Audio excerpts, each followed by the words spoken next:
So good afternoon, one and all. At the outset, I would like to thank the organizers for inviting me to deliver this talk.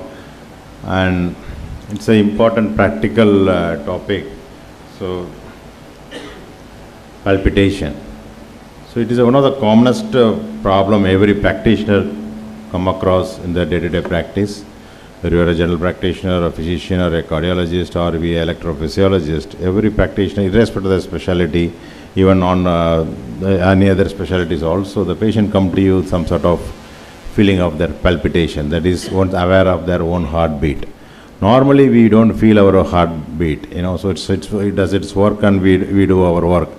But once it seeks your attention, started feeling that, either in the form of fluttering sensation or third feeling or missing or fast heartbeat or whatever ways, raising heartbeat, people describe in a different manner. But the bottom line is they feel their heartbeat, which they don't routinely feel it. So that's why they come to us, something is happening, so I am feeling palpitation. So what is it? So how do you evaluate those patients? In a cardiology practice, the most important things next to chest pain, palpitation is the commonest symptom which we come across.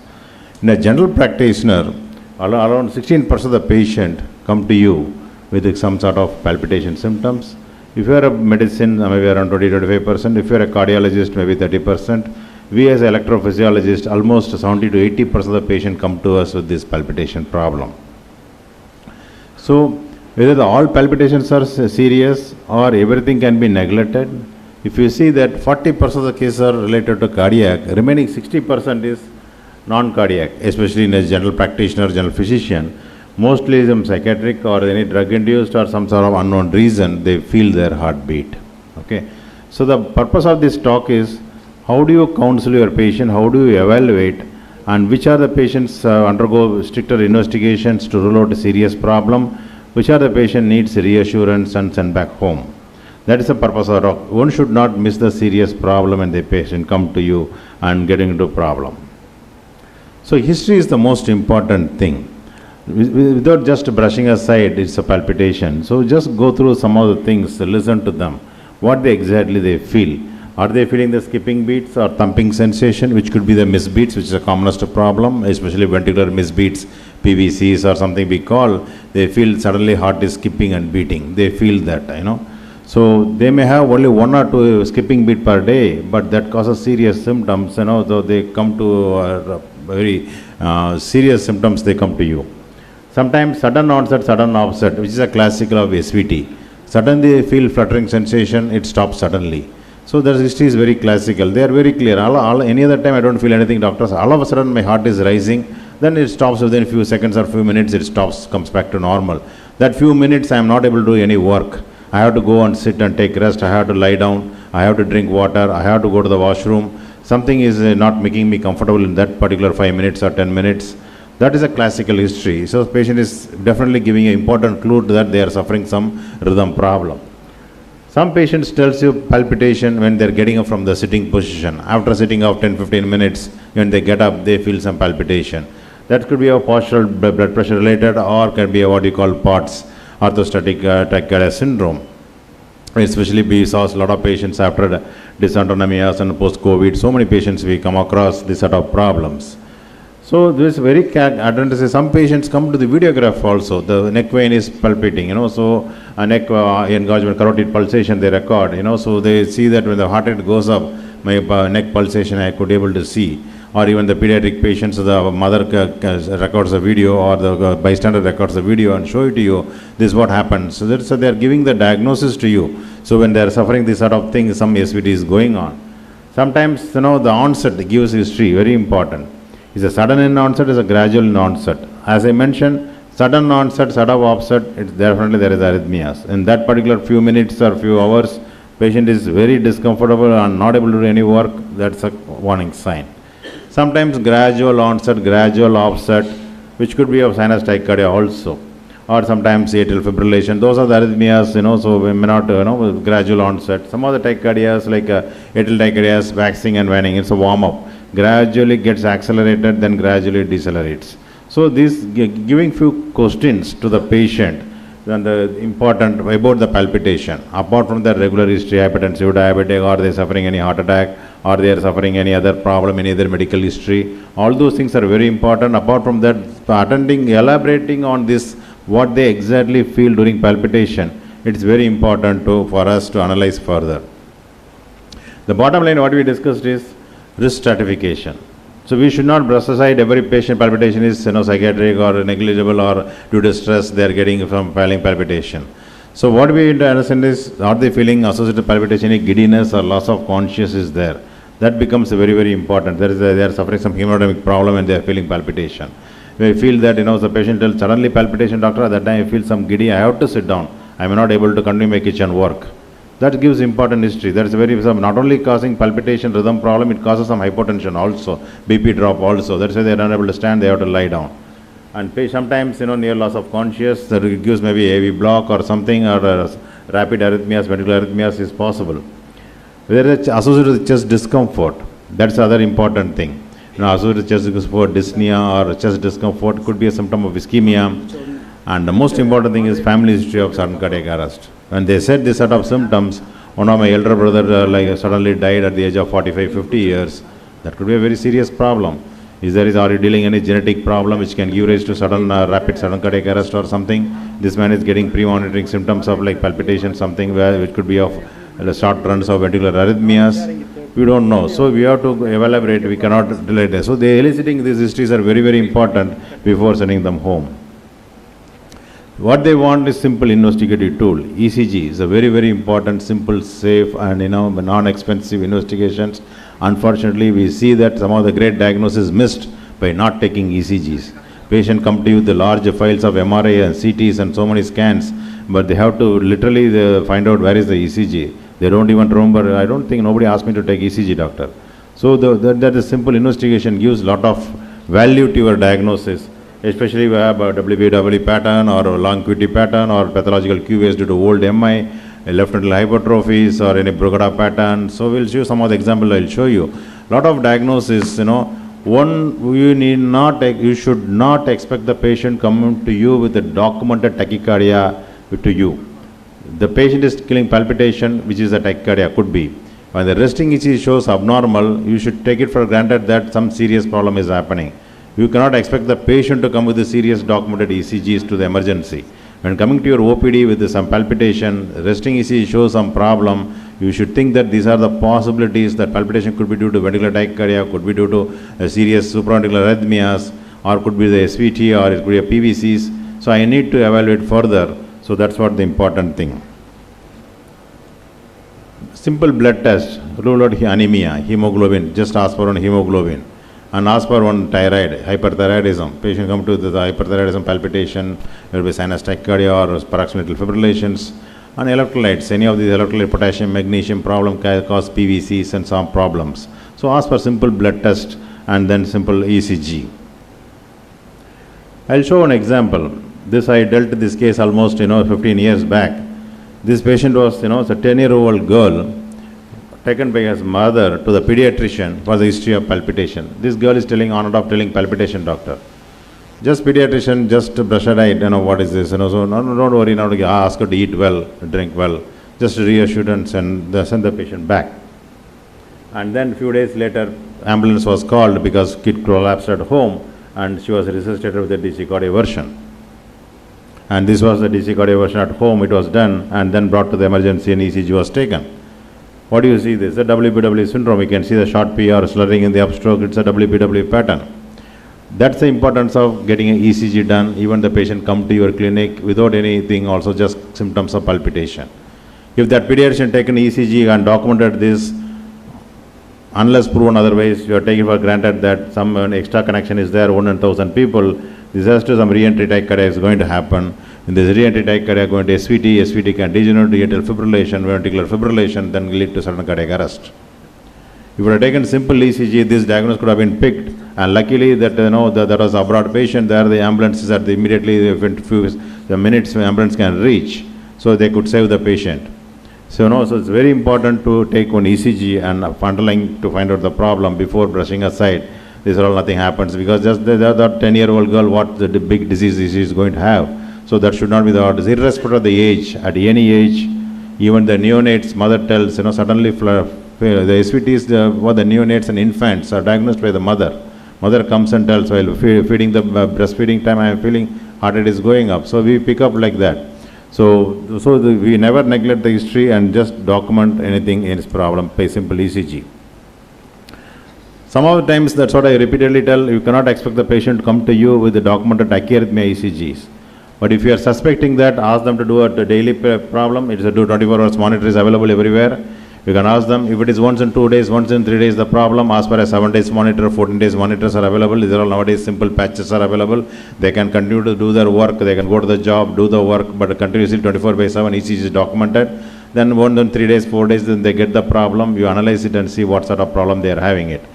Still is infrequent problem. Nowadays smartphones, smart things are used, smartwatches are used. You can ask them to document the pulse rate or ECGs, all those facilities are available with all the smartphones and smart watches. Any infrequent symptoms, once in 6 months, unexplained palpitation, syncope, or those cases, loop recorders are available. We under the precordial region, we'll put a small incision and put a small, like a pen drive, not even pen drive, nowadays like a capsule it has come, which records ECG for 3 years. So infrequent symptoms, but we strongly feel that it could be a cardiac problem, we insert those things. And ask for echocardiogram. So echocardiogram is nowadays becomes a routine part of evaluation. So it can, some of the structural problem like mitral regurgitation, aortic problems, or some of the ASDs, they would have married and pregnancy, everything would have completed. But if you do, and they come to palpitation at 30 years, 35 years, if you do an ECG, you will find out ostium secondum ASD. So they would have been symptomatic for many years. Now they come with simple palpitation. So your structural problem easily can be ruled out. Any silent problems, some cardiomyopathy. So those things can be ruled out by important taking on echo. This is a girl, repeated palpitation, connected the Holter, everyday palpitation. See the classical of SVT. And this man, post CABG, came to my OPD, just gone on and off palpitation associated with giddiness lasting for a few minutes. And we connected the Holter. You see that there is a ventricular tachycardia going on. Okay, so in spite of all the medications, and we are on ablation. And this lady, on and off palpitation, ECG shows singles, couplets, triplets, like non-sustained VTs are going on. When we connected the Holter, we can see the number of PVCs. Out of 1,20,000 heartbeat, 58,000 heartbeats were abnormal. Almost nearly 50% of the heartbeats are like you can see by Gemini. One normal, one abnormal, one abnormal, like this. It goes on. That they feel palpitation, they feel dizziness, they feel exertional breathlessness, because 50% of the cardiac output is problem in the contraction is not happening. So this is the problem. Sometimes it's a young man, young boy, 16-year-old boy. Now he's these are very old. He's finished now. He's MBBS also. He's doing MD. And this boy come with continuous palpitation by couplets going on with almost more than 12% of the PVCs are going on. And so we can't ask these boys, they're taking long-term medications. So the long-term medicines, they will not tolerate it, and we don't want to give lifelong medication. He was taken for ablation. It was coming from the left coronary cusp. The near the pulmonary valve, near the aortic valves are the common sites to produce this set of PVCs. The PVCs are not controlled with the simple medication like beta blockers. We will tell them in the huge burden like this, 15%, 20%, 30% are there. We tell them to go for ablation and find out the spot and neutralize it, everything eliminated. Now almost more than 12 years over now, so he is without any symptoms, no medications. All the PVCs are not benign, and this lady continuous PVCs. You can see few beats normal, few beats are abnormal, not very wide PVCs, because it is coming to the near to the conduction system. It is narrow QRS, but it is a PVCs. Because it is going on like this, EF has reduced to 45%. This is called PVC induced cardiomyopathies. All PVCs you cannot neglect, it is a benign. Somebody is having huge burden of PVCs, the LV function start deteriorating. They will develop heart failure, LV dysfunction, is a reversible cardiomyopathy. If you control the PVCs by medication or ablation, the LV will come back to normal. That's what happened to this lady, and she was ablated after it was coming from the near the LVOT region. As I mentioned, below the aortic or below the pulmonary valves are the common sites for this idiopathic ventricular PVCs and non-sustained VTs. It was ablated. As I mentioned, you see this PVCs, this patient came with a palpitation, and young lady, palpitation with the syncope. And when we connected the Holter, the number of PVCs are not very huge, like compared to 50,000, 40,000. Its here is not very huge, only 2,000. But what is alarming here is you see that PVC and these PVCs. Those who want, I can go back. These PVCs, you can see these PVCs coming well away from the previous QRS complex. The QRS complex is finished here. The PVC is coming from here. Contrary, you see this PVC is sitting on the T wave of that previous QRS complex. This is called, classically we have been taught in MD days, MBBS days, R-on-T phenomena.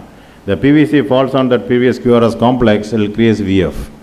That's what happens in these patients, that could have been the cause for the, you see, the PVC falls on that, it degenerates into polymorphic VT and VF. They will recover. This is self-terminating VF, they will recover, fall, they will get up and walk. But if you miss it, next episode may not be the safe episode. That's where the very important. You cannot just 2000 PVCs, you can't brush aside. So this PVC, where it is coming from, how it is located, what is the relation to the previous QRS complex, is this life-threatening or non-life-threatening? You cannot make it a general statement that all PVCs are benign and is non-life-threatening. So that's very important.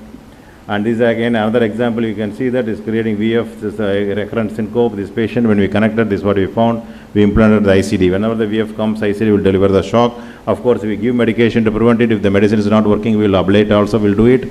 But nothing is guaranteed, your life is secured with the ICD. Sometimes we need a special investigations, like a treadmill test. Only on exertional palpitation, we do, so we ask for a treadmill test. And sometimes tilt table test. So like as I mentioned, positional palpitation. When I get up only I am getting palpitation. We'll do the tilt table test to make them upright and see there is any like a partial orthostatic tachycardia syndrome is there, or neurocardiogenesis pre-syncope or syncope is there, that is causing palpitation. Some of the cases we do previous PVCs and all, huge burden, we'll do MRI to find out any sort of genetic cardiomyopathies or any post-myocarditis sequelae, anything is there, we do MRI. And highly suspected patient, we don't mind taking the patient for EP study. We don't harp on you document and come, you document and come. We don't make that statement. The history is classical. We don't want any documentation. I can take the patient directly for EP study, find out the problem, what kind of arrhythmias, I can ablate it in the same sitting. When also somebody is lost for 5 minutes, 10 minutes, there is no point in asking them to go and document the ECG and come. Before they get out of the home, tachycardia will terminate. There is no point in doing that. This is a young girl, finished engineering college, and just she was complaining when he's climbing staircase, she gets palpitation. Many times we brush it aside, while climbing staircase, everybody get palpitation. But she was so young patient complaining this, when you put her on treadmill, that's what has happened, ventricular tachycardia. RUOT ventricular, right ventricular flow tract below the pulmonary valve, she was developing pulmonary ventricular tachycardia at this young age. These are the patient, we can't give a stiff dose of beta blocker for long term, these are all ablatable. We just took her for ablation and eliminated it. As more than 10 years over, she is doing well without any medicine now. Again, yet another palpitation. When we took the ECG, we were lucky enough to get the pre-excitation intermittently. One QRS is normal, one QRS is becoming pre-excitation. Then as I mentioned, if there is a pre-excitation is there, is unless proved, otherwise this patient is suffering from SVT. So when we took her to the cath lab and we induced it, there was a SVT, we also ablated. So there is no point in asking this patient, when you are getting the palpitation, you go to the emergency, record one ECG and then coming to me. The history is classical, ECG is showing evidence, just go for ablation. Another patient, palpitation, you see the ECGs. In a 32-year male, you don't expect the T wave inversion to V1 to V6, which is abnormal. Okay, that needs warrant investigations. Only pediatric neonates, infants, you see that T wave inversion. Adult patient, carefully see the epsilon waves also. And we do the cardiac MRI when you find all those sort of pouchings and other things called ARVD, arrhythmogenic right ventricular dysplasia, and these are known to cause ventricular tachycardia, so needs ablation or ICDs or medical treatment. Last not the least, the most burning problem what we are facing in the world today is the atrial fibrillation. Due to rising incidence of what you call hypertension, diabetes, more of patients getting paroxysmal atrial fibrillation coming to our OPD and coming to a stroke and heart failure. Even young patients are getting into atrial fibrillation, what you call non-valvular atrial fibrillation. Those days we see rheumatic heart disease related atrial fibrillation. Nowadays we see more and more hypertension, diabetes related, obesity related atrial fibrillation more commonly. In those patients, medicine is a thing, but the medicine success rate is only 40%. And those days we used to do ablation with the radiofrequency ablation, which has a success rate of 80%. And nowadays, last 3 years, we switched out to cryoballoon ablation, and see these patients runs of sinus rhythm, then again runs of atrial fibrillation. Because it's just only 38 years, not thinking of giving any powerful medication, anticoagulation, antiarrhythmic medication for many, many years. We take them for ablation, ablate the pulmonary vein ostial region, and just keep them on only beta blocker or sometimes not even any medication. And what we recently launched last month is the first in Tamil Nadu is a pulsed field ablation for atrial fibrillation. Atrial fibrillation is the most commonest arrhythmias, but people think that amiodarone is the only drug of choice, only give amiodarone. It has a potential toxic side effects. it has only 40% success. Whereas in ablation, like cryoballoon ablation or pulse field ablation, has success rate of 80 to 85% without any medications. If you add some non-toxic beta blocker, the efficiency crosses more than 90%. So you can prevent stroke, you can prevent heart failure. So before subjecting the patient to the very powerful medication, for toxic medication, they should be referred for ablation to consider, so that the disease will not progressive. Atrial fibrillation is a progressive disease. As age advances, the frequency, duration keep increasing. So that in the initial stage itself, that's what the data shows. If you ablate it, they'll do extremely well in long run. Not the least, bradyarrhythmia sometimes causes palpitation, because these 2:1 blocks suddenly become 1:1 conduction. People become 100 heart rate palpitation. Suddenly it drops to 50 heart rate, they feel normal. So again, this AV block also, they may come to you the palpitation. Sometimes tachybrady syndrome. This AF terminates, long pause. Then always they are junctional rhythm or sinus bradycardia. These things also come into tachybrady syndrome, where the pacemaker is the treatment of choice. So the last treatment is from ranging from reassurance to catheter ablation. So simple, any PVCs, start on beta blockers. If it is not possible, not responding, not intolerant to medication, ablation is a treatment of choice. And SVTs and atrial tachycardias, atrial fibrillations are easily picked up by emergencies or any Holters or monitors. Again, we'll do medication or catheter ablation, depends on the patient, the comorbidity, aging process. And SVTs are totally curable. SVT patients, we no longer keep them on lifelong medication. It is potentially curable disease like WPW syndrome, AVNRTs and all, more than 99% success rate. It is potentially curable problem. We don't keep them on medications. And AF and other things, we'll tell them to try simple medication, not responding, go for a latest ablation technologies. Ventricular tachycardia is life-threatening. If you pick it up, I was thinking whether to go for ablation or ICD implantation, depends on the scenarios. And these are the very challenging patients, inappropriate sinus tachycardia POTS. They will be, they don't have any problem. They have some psychological problem, autonomic problems. We put them on ivabradine or combination with the beta blockers, especially propranolol, highly high effective doses, but needs lot of counseling. Sometimes involve the psychiatrist on board also.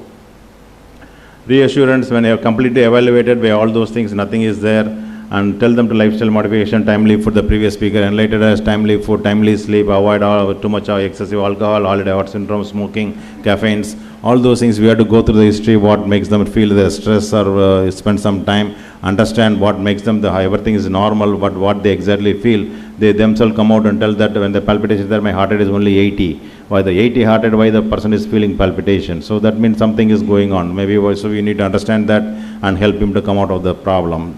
So the take-home message is, never underestimate the palpitation or jump to conclude that it is all psychological. We have seen many patients gone to the psychiatrist for just because they could not document the ECG palpitation, we have ablated it. So just because the history is classical, we got to move forward or refer to the specialist for further evaluation. So sending to psychiatrist is sometimes disastrous. So always rule out syncope, chest pain, family history of cardiac arrest first. Always do ECG echo and basic blood test to rule out any serious problems. Let the frequency decides what sort of ambulatory monitoring you require, 1 day to 7 days or 1 month or whatever recording you can do it. And everything is normal, reassure the patient they are not having any problem.